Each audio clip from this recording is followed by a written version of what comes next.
Imagine walking through a medieval town, the clanging of blacksmith hammers, the smell of roasting meat from a street vendor, the distant toll of church bells. But if you listen closely, you might also hear something stranger: the sharp crack of a whip, the frantic bleating of sheep, and the shouting of a man whose job title sounds more like a punishment than a career. Welcome to the world of medieval employment, where people earned their bread doing tasks so odd, so dangerous, and sometimes so disgusting that we can barely believe they existed. In this series of tales, we'll explore jobs that have been almost completely forgotten, roles that tell us just how different life was hundreds of years ago. Some were vital, others bizarre, and a few were downright terrifying. Today, we begin with one of the more unusual animal-related professions, the whipper-in. At first glance, whipper-in sounds like something to do with discipline, perhaps a cruel overseer or a guard in a prison. In reality, the role was tied to one of medieval England's favorite pastimes, the hunt. Hunting wasn't just a sport, it was a symbol of power and privilege. Nobles and royalty organized elaborate hunts with dozens of servants, handlers, and assistants to ensure the spectacle went smoothly. The whipper-in's job was to manage the hounds. During a hunt, packs of trained dogs were used to track, chase, and sometimes kill the quarry, whether it was deer, boar, or even wolves. Hunting dogs were valuable, but they could also be excitable, unpredictable, and prone to running off after the wrong scent. That's where the whipper-in came in. Armed with a whip, not for punishment, but for making a loud cracking sound, the whipper-in kept the hounds in line. The sharp crack acted like a signal, calling the dogs back or directing them toward the prey. The job required skill, strength, and incredible stamina. Whippers-in often had to run through thick forests, leap over streams, and keep pace with galloping horses while making sure none of the dogs strayed. It wasn't without danger. A charging boar could gore a man in seconds, and an angry stag could trample anyone who got in its way. The whipper-in had to be alert at all times, dodging hooves, antlers, and occasionally the jaws of an overexcited hound. Being a whipper-in wasn't exactly a glamorous position. They were servants, after all. But among the hunting staff, they held a place of respect. A good whipper-in could make the difference between a successful hunt and a chaotic disaster. In some noble households, experienced whippers-in were trusted so much that they later became huntsmen themselves, the leaders of the entire hunting operation. Today, the term whipper-in still survives in certain traditional fox hunts in the UK, though the role has evolved. But back in the Middle Ages, it was one of many jobs that blended skill, danger, and a strange sort of artistry. And while the whipper-in's life was filled with the sounds of cracking whips and barking dogs, our next medieval job was filled with something far less pleasant: the squelching, gurgling, and overwhelming stench of the most dreaded task in sanitation history. Because next, we meet the gong farmer, a person whose work was so foul that even their neighbors avoided looking at them. If the whipper-in had the wind in his hair and the open countryside at his feet, the gong farmer had, well, quite the opposite. Let's start with the name because it sounds almost whimsical: gong farmer. But don't be fooled. In medieval English, the word gong didn't mean a bell. It was a polite way of saying human waste. And farming it? That didn't mean growing crops. It meant digging it out of latrines, cesspits, and privies, and then carting it away. In medieval towns and cities, there was no such thing as modern plumbing. The wealthiest households might have a garderobe, essentially a seat built over a chute, and poorer homes had small outdoor pits or chamber pots. Waste, both human and animal, had to go somewhere. In crowded urban areas, these pits filled up quickly, and when they did, someone had to empty them. That someone was the gong farmer. The job was so unpleasant that it came with its own rules. For one thing, gong farmers were only allowed to work at night, usually between 9 p.m. and 5 a.m. Why? partly because the smell was unbearable in the heat of day, and partly to spare the delicate noses of the general public. They would arrive with long-handled shovels, buckets, and sometimes ropes to lower themselves into the pits. Once down there, they would dig out the accumulated waste, bucket by bucket, and haul it away to be dumped outside the city walls. The stench was unimaginable. We're talking years of waste compacted into a single pit, with layers of rot, mold, and every possible disease just waiting to leap onto the unfortunate soul doing the digging. It was not only disgusting, it was dangerous. Cesspits often contained toxic gases like methane and ammonia, which could knock a worker unconscious or even kill them. There are accounts of gong farmers suffocating mid-job. Surprisingly, the pay was relatively good compared to many other low-class jobs. The authorities knew few people would volunteer for such work, so wages had to be tempting. A gong farmer could earn more in a day than some laborers made in a week. That said, their social life was limited. The smell clung to them no matter how much they washed, and people often crossed the street to avoid them. And yet, despite the stigma, gong farmers performed an essential service. Without them, medieval cities would have been overrun with filth, disease, and pestilence far worse than what they already endured. The Black Death itself was spread partly by poor sanitation, and while the gong farmers couldn't stop such plagues, they at least slowed the everyday spread of illness. In fact, in some places, the waste they collected was repurposed, mixed with ash or soil and used as fertilizer. It wasn't exactly organic gardening by today's standards, but it kept medieval agriculture going. So, while the gong farmer may have had one of the worst jobs imaginable, they were also a strange kind of environmental worker. By dawn, their work was done. They'd load up their carts and trudge out of the city gates to dump their night-s collection into lay stalls, open waste heaps far from town.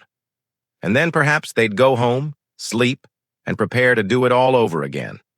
But if you think emptying cesspits was bad, our next job will make you shiver for a different reason. Because the sin eater wasn't dealing with filth or animals. They were dealing with the human soul itself. Picture this. A family gathers around a deathbed. The priest has already come and gone. The candles burn low. The air smells faintly of wax, sickness, and fear. In the corner of the room, a man sits quietly, waiting.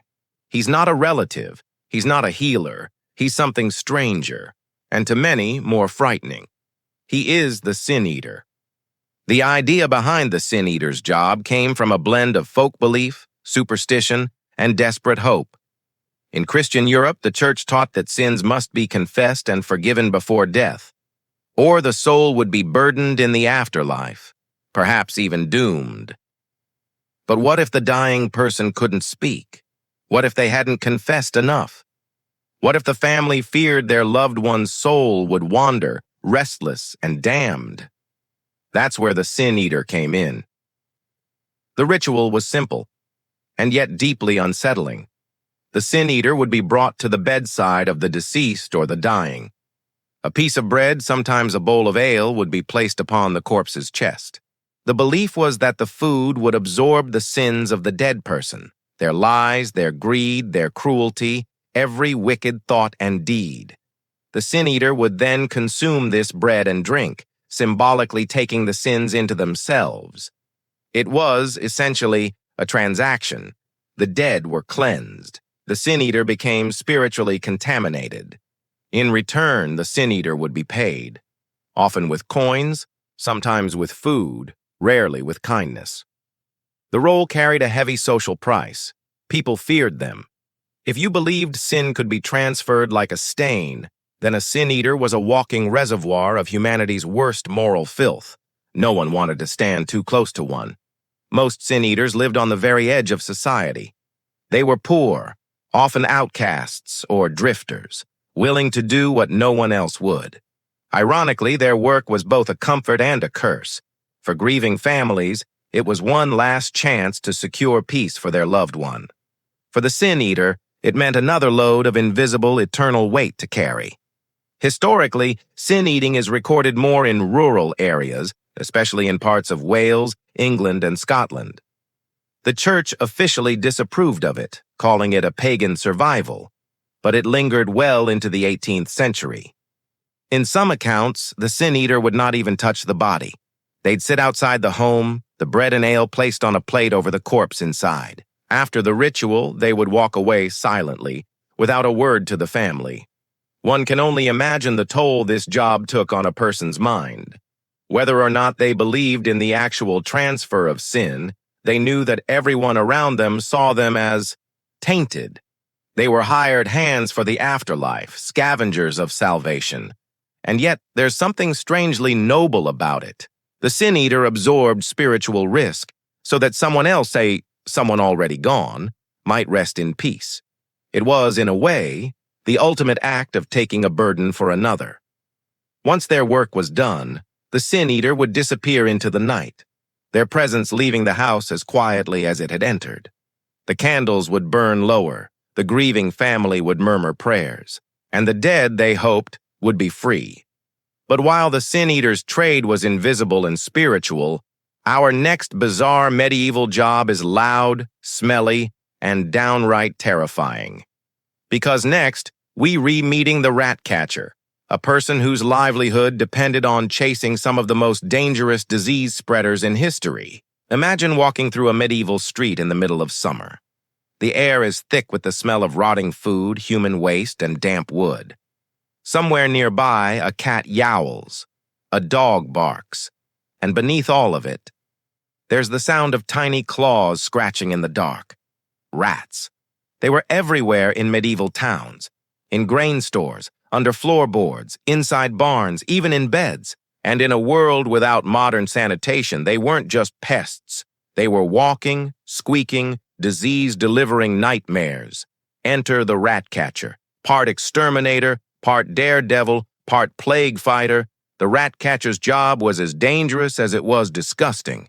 Their task was simple in theory: catch and kill rats. In reality, it was a constant battle against a relentless, multiplying enemy that could chew through almost anything and spread death with a single bite. Rats carried fleas. Fleas carried Yersinia pestis, and Yersinia pestis caused the Black Death, the disease that wiped out millions in Europe during the 14th century. Of course, medieval rat catchers didn't know the biology. They didn't understand bacteria or the flea connection, but they knew that where there were rats, there was sickness. And where sickness spread, people wanted those vermin gone. Rat catchers developed their own methods. Some used small, wiry dogs, ancestors of modern terriers, to hunt rats in barns and grain stores. Others relied on traps baited with scraps of meat or grain. Still others would wade into infested areas with little more than a club or a hooked stick, smashing or hooking the rodents as they tried to escape. And yes, some rat catchers even used poison. But here's the problem. In crowded medieval towns, poison didn't discriminate. It could kill cats, dogs, and even children if misused. So skilled rat catchers often relied on speed and precision over slow-acting toxins. The rat catcher's job wasn't just about killing the animals either. They had to prove they'd done it. In many towns, they were paid per rat tail or per rat body brought in as evidence. You can imagine the grim bundles of fur and bone they'd carry through the streets, proof of their work, but also a gruesome advertisement for their trade. Some rat catchers were semi-respected as protectors of public health, but more often, they were seen as dirty, dangerous people. After all, who would willingly spend their days crawling through infested, disease-ridden places? It was a job for the desperate, those who needed money more than they feared sickness. And make no mistake, the job could kill you. One bite from an infected rat or flea could be a death sentence. No protective gloves, no masks, no vaccinations, just raw nerve and the hope that today wasn't the day you would catch something fatal. Interestingly, some rat catchers became minor celebrities in their towns. They'd keep live rats in cages to show off their stock and prove their skills. Some even trained rats to perform tricks, a bizarre mix of pest control and street entertainment. In a twisted way, it was marketing. Look at how many I've caught. and I can even make them dance before I kill them. It's easy to forget how important this job was in medieval life. Rats could destroy entire food supplies in a single season, triggering famine. They could bring plague to a village and wipe out half its population in weeks.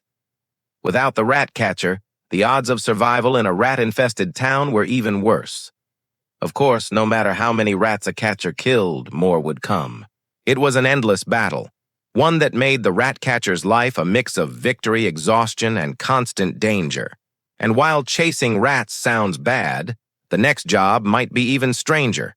Because now we are stepping into the world of the gong farmer, the poor soul whose medieval workday was spent knee-deep in something you really don't want to smell. If you've ever had to clean a bathroom and thought it was bad, let me assure you, you have absolutely nothing on the medieval gong farmer. First, let's clear up the name. In this case, gong doesn't mean a metal disc you hit with a mallet. It was an old English word for human waste. Yes, the gong farmer was literally a poop collector. Here's how it worked. Most medieval towns had no running water, no flush toilets, and no underground sewer system, at least not in the modern sense. Instead, they had cesspits, or privies. A cesspit was basically a deep hole dug in the ground, lined with stone or wood, where all the waste from a household, tavern, or castle would collect. Over time, these pits would fill up. When they did, someone had to empty them. That someone was the gong farmer. This was not a job you could do at noon on a sunny day. Oh no. It was always done at night, both because the smell was unbearable and because nobody really wanted to see it happening. The gong farmer would arrive after dark with long-handled shovels, leather buckets, and thick gloves, if they could afford them. They'd climb down into the pit and start scooping. And if you're imagining this as a neat, quick process, think again. The waste, politely called night soil, could be several feet deep, mixed with food scraps, straw, dead animals, and anything else people had thrown in. Sometimes the pits were so compacted and heavy that it took hours just to break through the top layer. The pay? Surprisingly decent for the time. In some towns, gong farmers earned more than common laborers. But that's because it was considered one of the most disgusting and dangerous jobs available. Falling ill from the toxic fumes was common.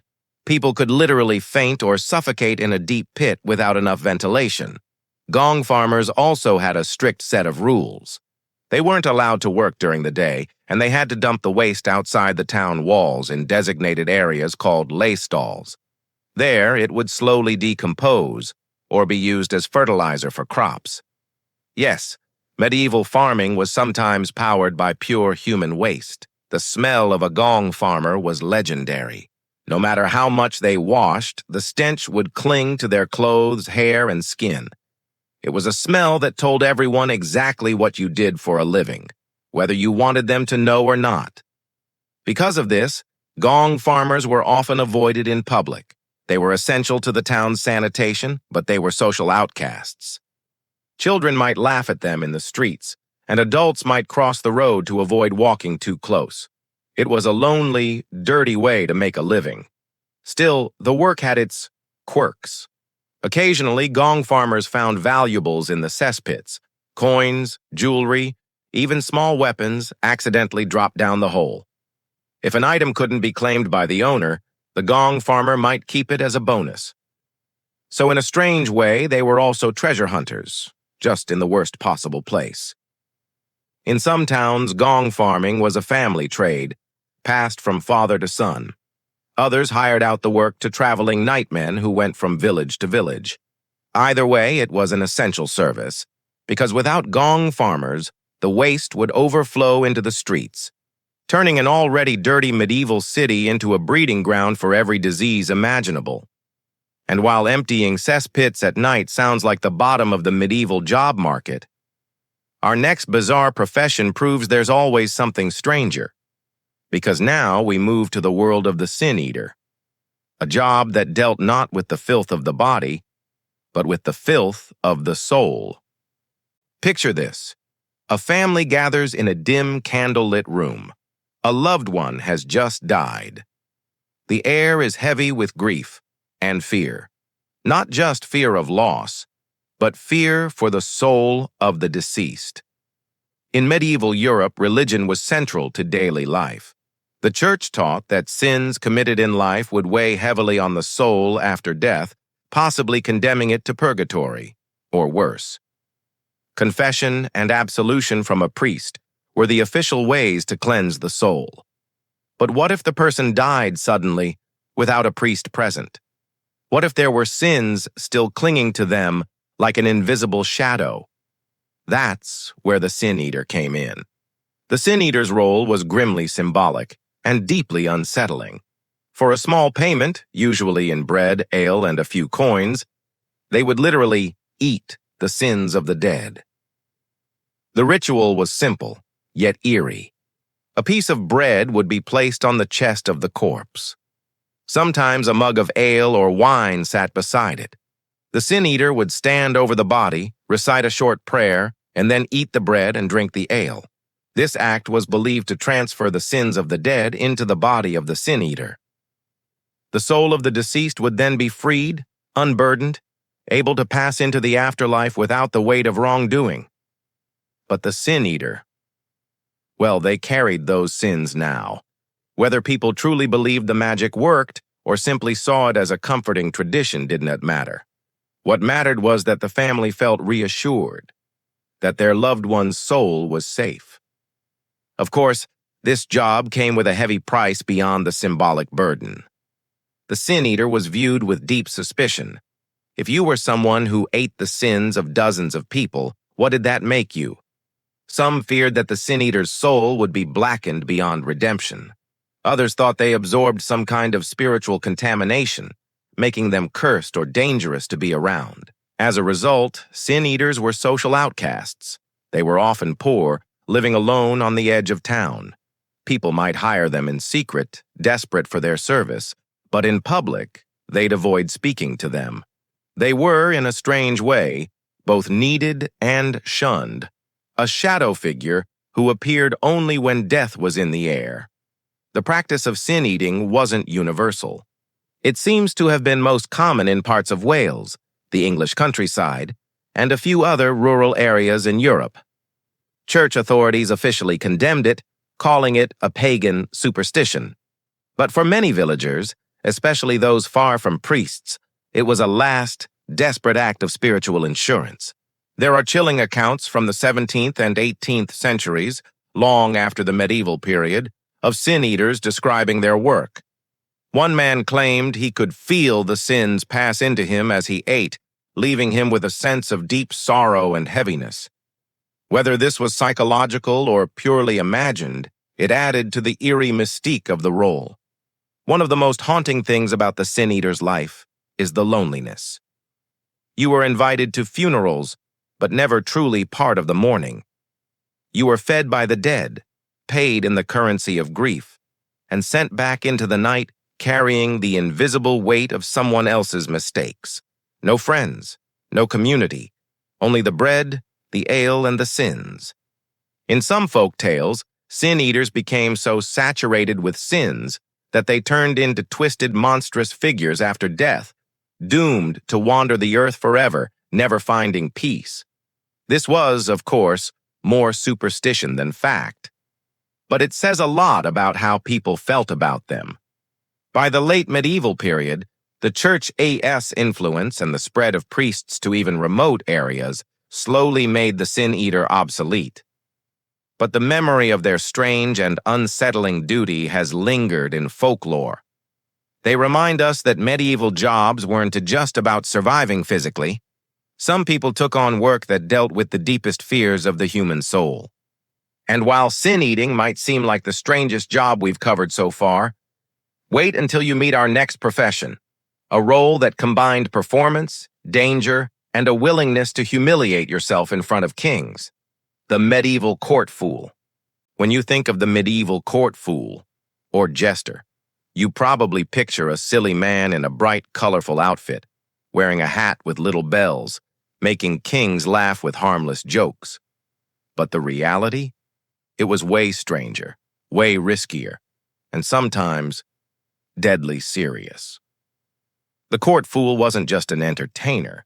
They were a strange blend of comedian, truth-teller, political commentator, and scapegoat, all rolled into one. And their job was unlike anything else in the medieval world. You see, in a time when criticizing the king could literally get your head chopped off, the court fool had a special privilege. They could say things no one else dared to say. They could poke fun at the king, mock the nobility, and even hint at political corruption, all under the cover of just joking. But here's the catch. That protection wasn't guaranteed. If the fool's joke cut too deep, or if the king was in a foul mood, they could be beaten, exiled, or even executed. It was a dangerous tightrope walk. Be entertaining enough to keep your position, but not so bold that you angered the most powerful man in the land. A fool's work day was unpredictable. One day they might be performing slapstick comedy, juggling, dancing, making faces. And the next, they might be reciting poetry, delivering witty wordplay, or telling scandalous jokes about court politics. Some were skilled musicians, others were acrobats, and some relied entirely on razor-sharp humor. And believe it or not, the best fools weren't just funny.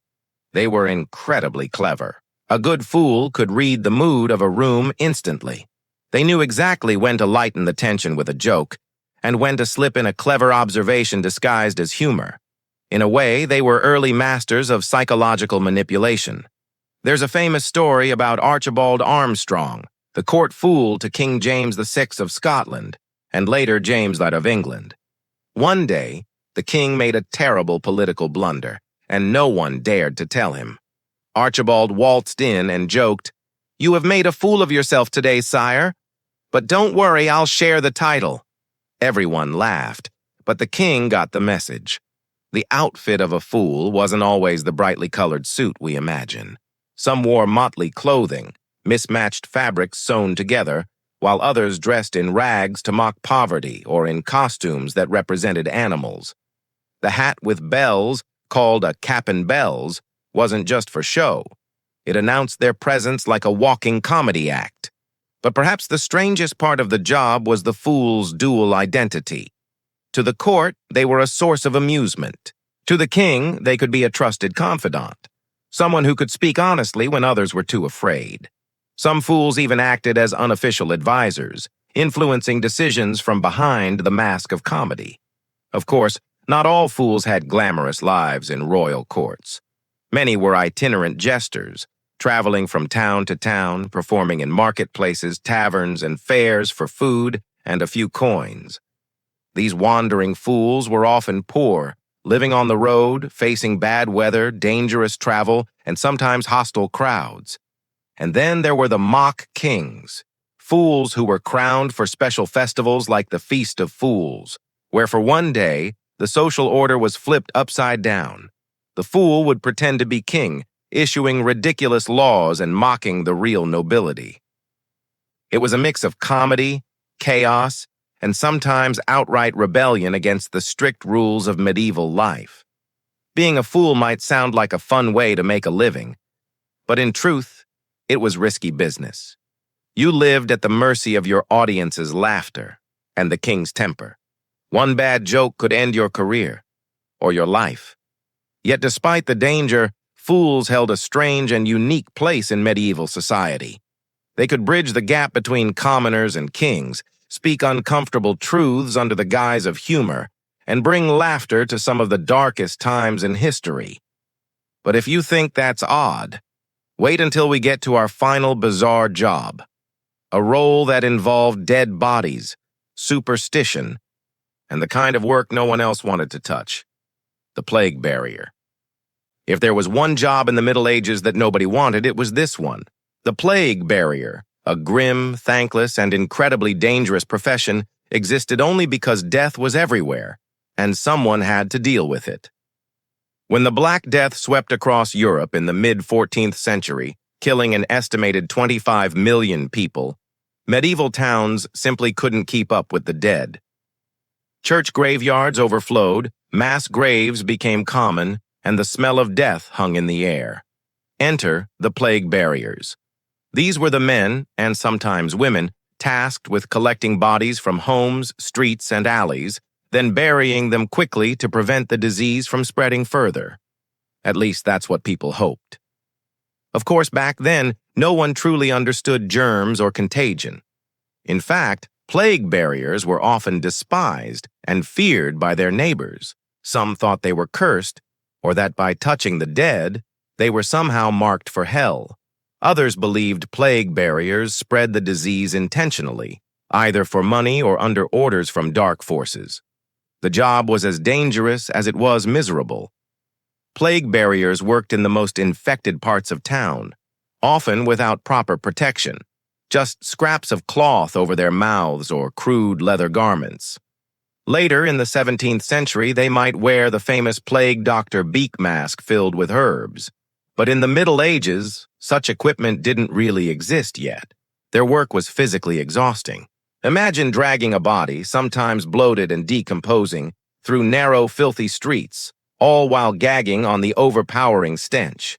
Carts piled high with corpses would rumble toward mass graves, where buriers would work quickly to dig pits, cover the dead, and move on to the next house. Payment for plague buriers was inconsistent.